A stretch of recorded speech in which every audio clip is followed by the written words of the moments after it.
Everything that you could ever want or dream of already exists. It's all done being created. Why does that matter? You might wonder.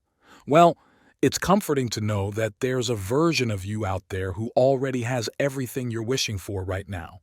All you have to do is connect with that version, and that's why it's important to get how reality works.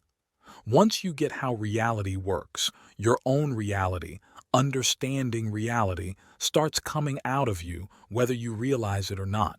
But here's the cool part. Because it's coming from you, you can totally change it. You can either feel strong and in control, or maybe a bit overwhelmed, but the key thing is, you're the one who can make things happen or not. So let's talk about how reality works.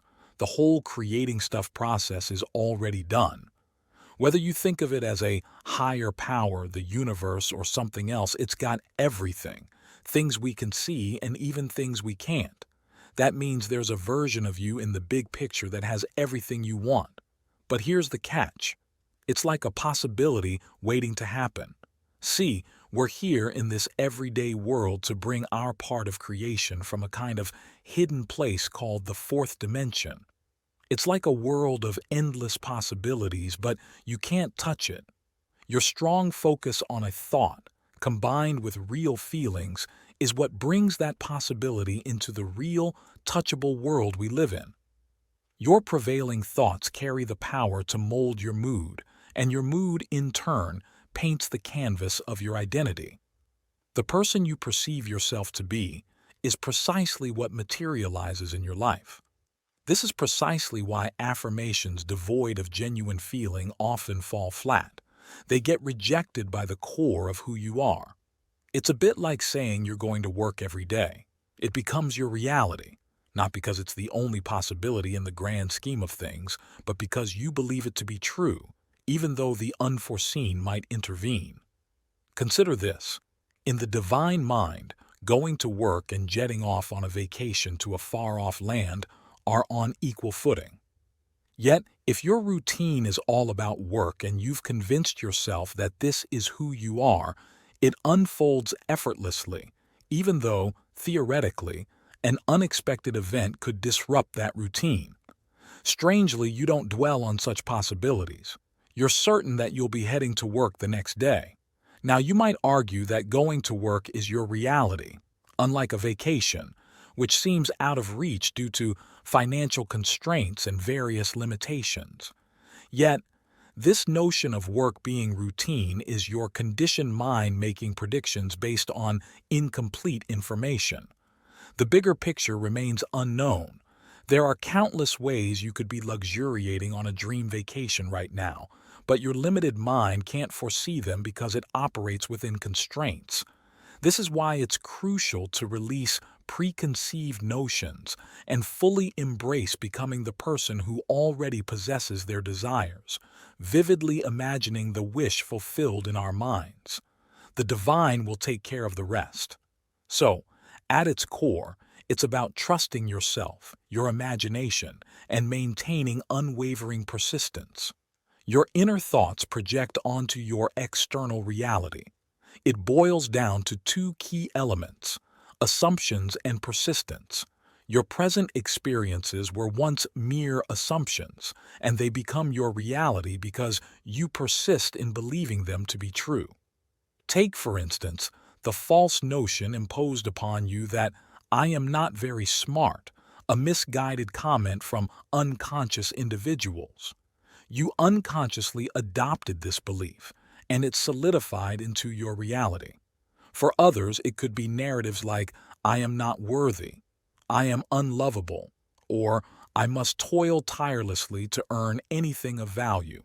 Consider this insight from Neville Goddard. An assumption, though false if persisted in, will harden into fact. The emphasis on "though false" is crucial. What you choose for yourself through an assumption doesn't start off as factual and true. It begins as a belief, and its truth is subjective. It becomes true as far as you're concerned.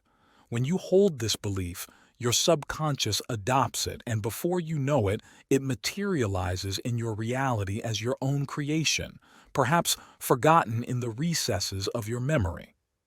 This is perfectly normal. We all commence our journeys unconsciously and gradually evolve in awareness. Reflect on your life honestly, and you'll unearth the assumptions you've held, vividly reflected in your reality. The encouraging news is that now you're aware, so make better assumptions and stick with them. Though false is your ally here. No need to force immediate belief in the assumed truth. Acknowledge that it is true in the higher dimension of your imagination, what Neville calls God. Persist in imagination. Pay little attention to the current state of the 3D world, and eventually, this assumption will solidify into fact. All it demands is your consistent attention throughout the day. Choose wisely and persist. That's the simple recipe for changing your reality. Delays arise primarily due to our entanglement with psychological time. Our belief in time as a mental construct hinders us from envisioning instantaneous fulfillment. Additionally, wavering beliefs contribute to delays. One moment we believe, and the next moment doubt creeps in. An immediate mental manifestation occurs, an overwhelming sense of bliss and peace. At this point, you lose your appetite for the 3D manifestation, feeling a natural certainty that it will come to pass.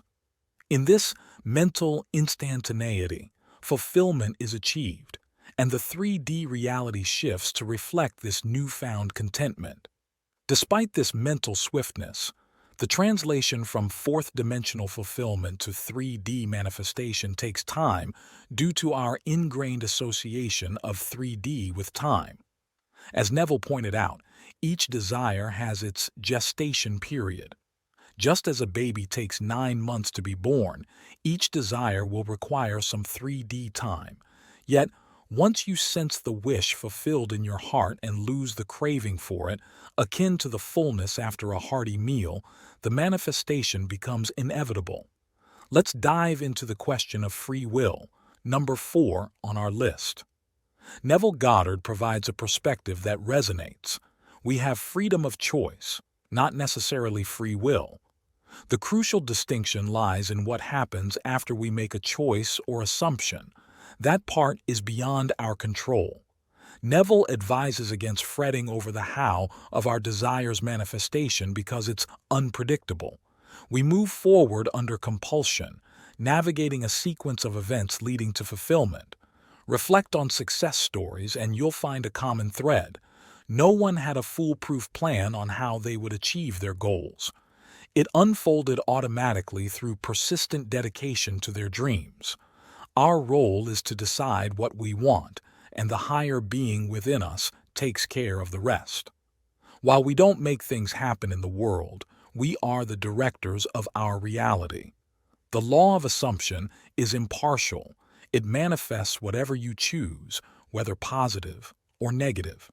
In essence, we can only choose, and once the choice is made, our free will concludes. Stick around. This video will elaborate on why freedom of choice is what we truly possess. Now on to the 5th point. How much control do you really have? The debate surrounding others' free will in our experience is a nuanced one, but a compelling concept is everybody as you pushed out. Essentially, people treat you based on how you perceive yourself and them. Our relationships are shaped by the stories and perceptions we hold about others. Alter that narrative, and you witness a transformation in the person and the relationship. While individuals may exercise free will in their own lives, in your personal reality, their behavior mirrors precisely what you've assumed or described in your new story about them. You wield complete dominion in your personal reality over people, circumstances, and even yourself. A person labeled as a criminal might treat you kindly if you assume a different story about them, although their attitude toward others may remain unchanged, as that's their freedom of choice. Consider Neville Goddard's experience during World War II to illustrate this point vividly. Conscripted like most men, he didn't wish to partake. War, a collective manifestation, extends beyond one individual, yet each person can navigate it using their higher power. Neville initially explored conventional means to be discharged, but faced rejection. Unperturbed, he turned inward, communing with a higher being. Night after night, he immersed himself in the feeling of being safely at home with his family. After 9 nights, the officer who initially rejected him experienced an inexplicable change of heart. The divine ways are beyond our comprehension, but the power of imagination and persistence melted the rigid stance of the officer. Neville not only avoided war, but was honorably discharged. This powerful example underscores the notion that even on a grand scale, wars can be averted. In your personal reality, your dominion is absolute. Moving on to the 6th point, time is an illusion. It's a concept that transcends the tangible, existing solely as a psychological construct, an illusion so deeply embedded that even Einstein acknowledged its persistent nature. Our minds rely on time to make sense of the three-dimensional world, yet the past and the future are nothing but constructs within our minds. Can you really experience anything other than the present moment? The answer is no. Only in the realm of imagination can we revisit the past or project ourselves into the future. However, even in these mental excursions, when are you experiencing those events? It's always in the now, in your mind, and it remains an intangible, imaginative experience. In the grand scheme of reality, all that exists is now, and wherever you are in this now is the true reality. If you travel in your consciousness to a past event and fully immerse yourself in it, it becomes real to you because, in that moment, you are experiencing it now. Therefore, letting go of the constraints of time not only alleviates unnecessary pain, but also reinforces the understanding that reality is confined to the present moment. Your feelings in this now shape the moments to come. This mindset allows you to release the burdens of the past, recognizing that it holds no power over the present unless you choose to imaginatively dwell on it. Now, on to the 7th point, tackling issues like wars and large-scale crises. In a reality where we are all equal beings with the same power to influence, those who remain oblivious to this truth find themselves entangled in the realities constructed by others. Powerful individuals may instigate wars and conflicts, ensnaring the unsuspecting masses in chaos. However, those awake to this truth possess the ability to extricate themselves and, in turn, save others, family, friends, and even more. As powerful manifestors, wars persist as long as there are individuals asleep to this truth. Those ruled by ego, driven by fear and scarcity, ascend to influential positions and inflict misery upon the masses. The unawakened believe in the narrative of lack, leading them to perpetuate wars out of greed and the misguided notion that they must take from others due to perceived scarcity. In this scenario, chaos becomes an inevitable outcome in the world.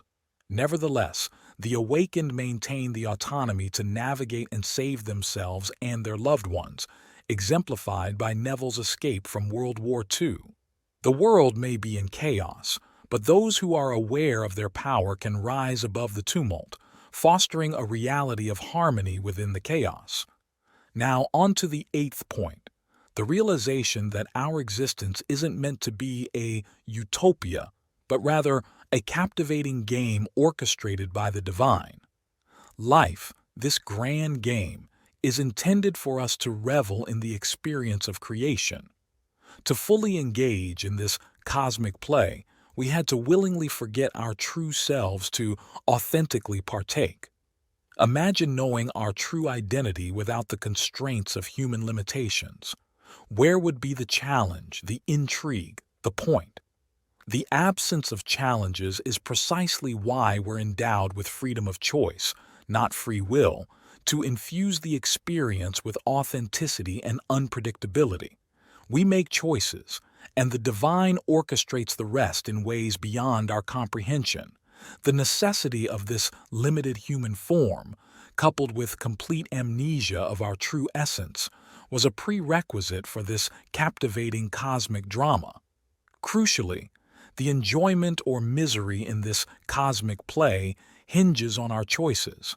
Acknowledge now that you are the sole authority and operative force in your experience, steering your life with this profound understanding. The shifts that unfold will affirm the correctness of your choice. This is the essence of what I've uncovered so far. Naturally, there's more to this cosmic game than what's been shared, and I'll continue to unveil insights as my journey unfolds. The video description contains links to additional resources where I've delved deeper into various manifestation techniques, serving as tools for those aspiring to become master manifestors. Feel free to share your insights or differing perspectives in the comments, fostering a collective exploration of this captivating cosmic game. After all, the beauty lies in the collective unraveling of the mysteries that enrich our journey.